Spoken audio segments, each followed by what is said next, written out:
Après l'union des 28, allons-nous avoir l'union des 33? Alors que la Grande-Bretagne se dirige vers une sortie de l'UE, la Commission de Bruxelles a rendu publique une proposition pour relancer le processus d'adhésion des 6 pays des Balkans occidentaux. Une volonté qui n'a pas plu à la Turquie. Thibaut Bastide.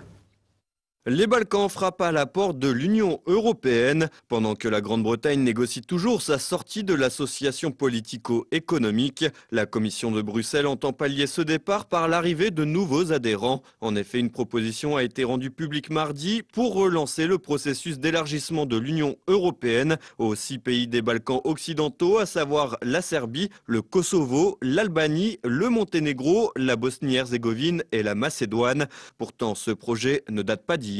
Le processus avait été solennellement lancé lors d'un sommet à Thessalonique en Grèce en 2003, mais était resté figé.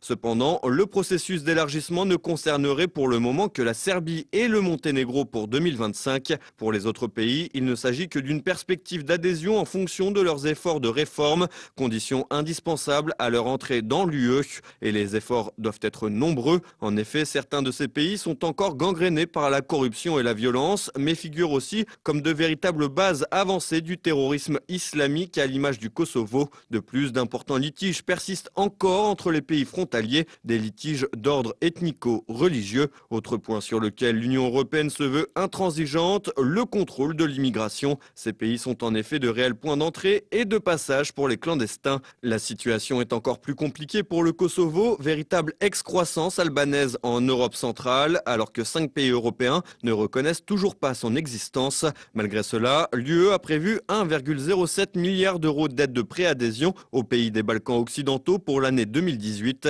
Des annonces qui ont fortement déplu à la Turquie qui voit son rêve d'adhésion s'évaporer un peu plus. Pourtant, Recep Tayyip Erdogan compte persévérer et profiter de cette porte entrouverte pour relancer le processus, balayant la proposition d'Emmanuel Macron de repenser le partenariat avec Ankara en oubliant l'idée d'une adhésion. Une adhésion qui paraît aujourd'hui hautement improbable avec la personnalisation du pouvoir en Turquie. Afin de clarifier la situation, le Conseil européen a confirmé la tenue le 26 mars prochain d'une rencontre entre Donald Tusk, Jean-Claude Juncker, Recep Tayyip Erdogan et le Premier ministre bulgare Boyko Borisov. D'ici là, le retour de l'élargissement de l'UE devrait s'inviter dans la campagne pour les élections européennes de 2019.